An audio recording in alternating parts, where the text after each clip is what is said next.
In this new episode, you'll discover a one-of-a-kind French chateau that's unlike any other. Nestled in the heart of Burgundy, the Château de Savigny-lès-Beaune is not only a historical gem, but also the home of an extraordinary collection started by Christophe Pont, the father of the current owner.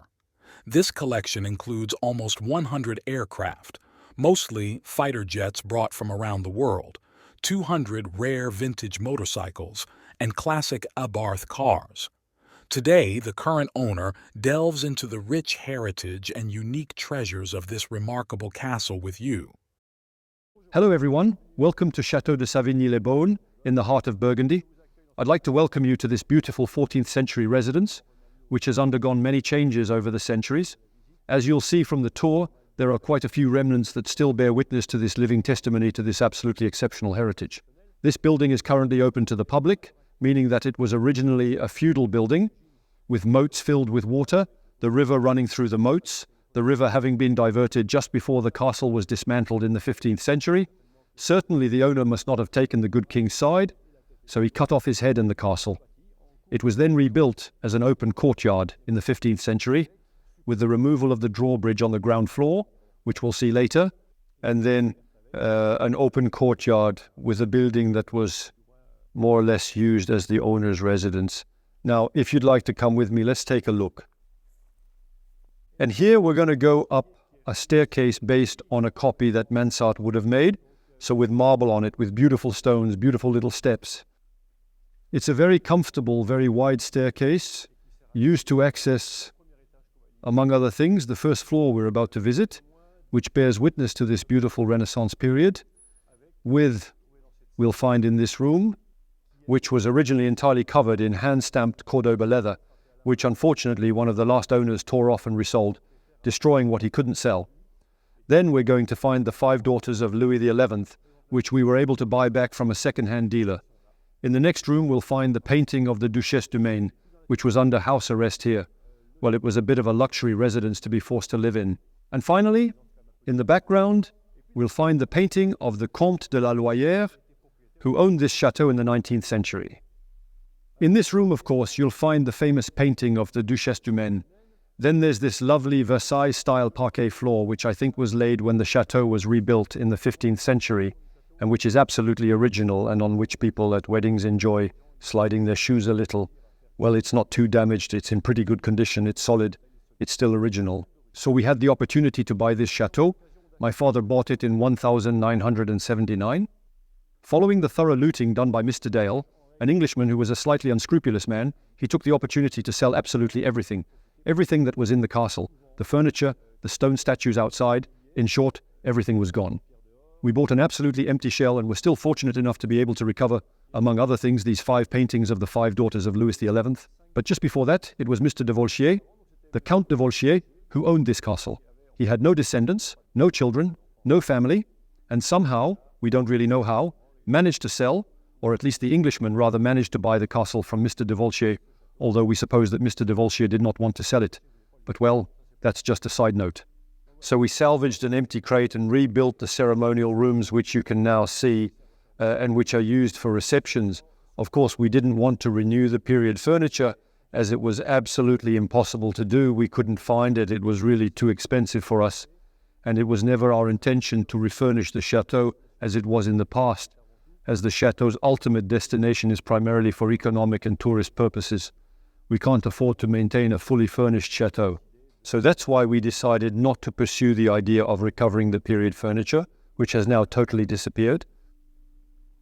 And now, we're going to take a look at a slightly more unusual section on the second floor.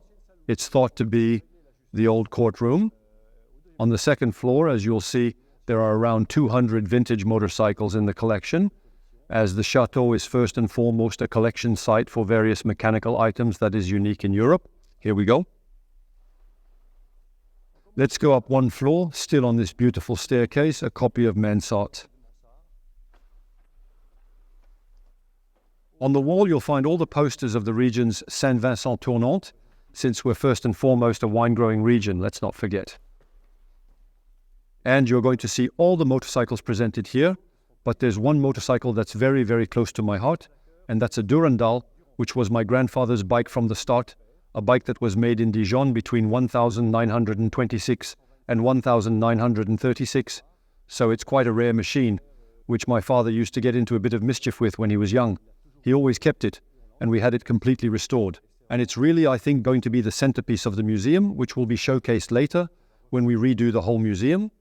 So here, as I was saying earlier, normally I think this was the room where justice was served, according to the elders of Savigny. And then over there, you'll find the former chapel, the former library, which was certainly one of the finest in Burgundy.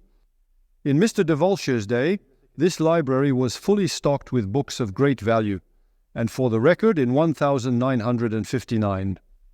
The theatre company wanted to come and play Le Cid with Gérard Philippe in the Cour d'Honneur, and Monsieur le Comte de Volcher was obviously worried that the lights would scare away the owls that ate the rats, that ate the books.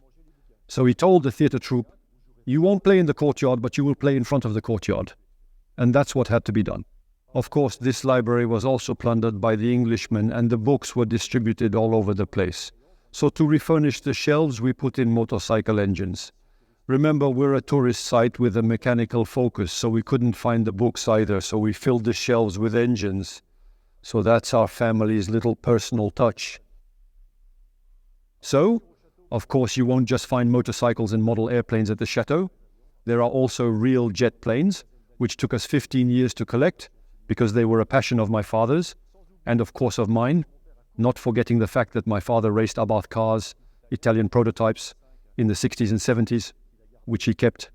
We bought some of them back afterwards, when the cars were worthless, because nobody was thinking about collecting them. So there's also a small museum of some 30 Abarth prototypes, which is absolutely unique in Europe. There's also a small museum of vineyard tractors, since my grandfather was also the inventor of the first high-clearance tractors. You know, those funny little machines that straddled the rows of vines at our place just after the war, which my father also kept. In fact, my father kept everything, and he had an absolutely incredible collection. And if we hadn't slowed him down, everything would be full everywhere. The park would be full of planes everywhere. After all, there are already 80 jet fighters. There are 200 motorcycles, 30 Abarths. There are about 30 vineyard tractors. There are a few fire trucks. The small museum was created in collaboration with Jean-Claude Picot, who built the fire department's sanitation and intervention trucks in Beaune. So here you'll find, in this rather atypical environment, I was going to say, both old stones, preserved in the state we can afford, but we're going to do some work on that. There's also a whole collection of rolling mechanical objects, smoking and backfiring, I was going to say, we've got here for everyone's enjoyment. So, of course, this magical site would have remained forgotten if my father hadn't been willing to buy it back in 1979, and at the time, buying back wasn't easy. We're a family of 5 children. Well, I decided to take over the estate when my father died by buying it all back.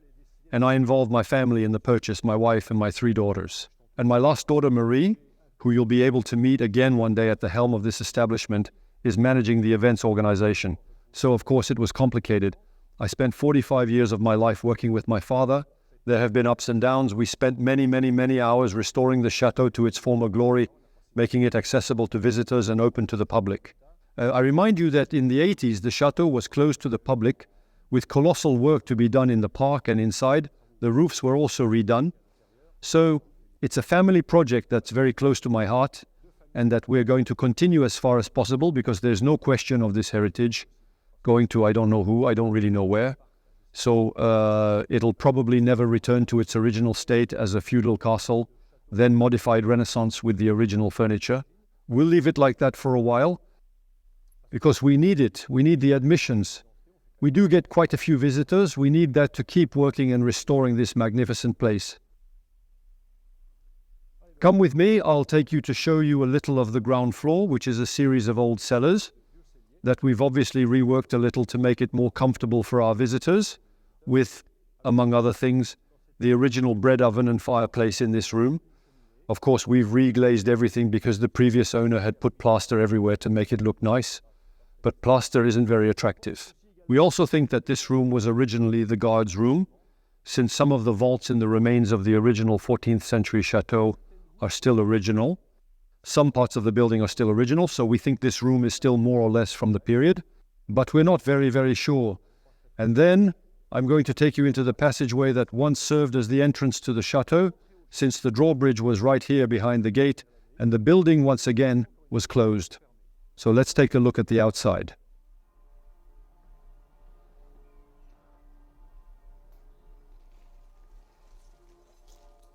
The Englishman who looted the chateau was planning to sell it to a local second-hand dealer or antique dealer, and he came by himself.